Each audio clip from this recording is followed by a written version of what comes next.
বাংলা ভাষার জন্য জীবন দিলেন সালাম, রফিক, শফিক, জব্বার, বরকত। 21শে ফেব্রুয়ারির দিনে নেতাদের সন্তানরা বক্তব্য দিল, ইনকলাব শব্দ বাংলাদেশে শুনতে চাই না, বাংলা ভাষায় কথা বলতে হবে।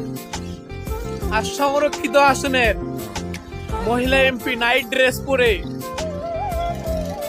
বাংলাদেশের পার্লামেন্টে ইংরেজি তো বলতেই পারে না, আধা ভাঙ্গা ইংরেজি বলে ভাষা সৈনিকদেরকে অপমান করলো। এ সময় কেউ কিছু বলবে না। ওই এমপি মনিরুজ্জামান আছে না, আসলে বাংলাদেশের নারীদেরকে এভাবে নাইট ড্রেস পরে দেখতে চায়। কি বলবো, আসলে বলার ভাষা নাই। যারা বর্তমানে বিএনপি সরকারে আছে, বিএনপির আশপাশে আছে, তারা আসলে এগুলো নিয়ে বলবে না, কেননা 15 বছর জুলুম নির্যাতনের শিকার হয়েছে।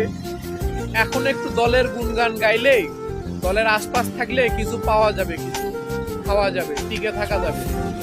সবাই কি চায়? একটা কর্ম চায়, যে যার মতো একটা কিছু করে খায়, কেউ কারো কিছু না বললো, কেউ কোনো কিছুতে বাধা না দেয়। আসলে এগুলো কোনো সংসদ সদস্য না, আসলে এগুলো এক একটা কি আমি বলবো না, এর লেখা।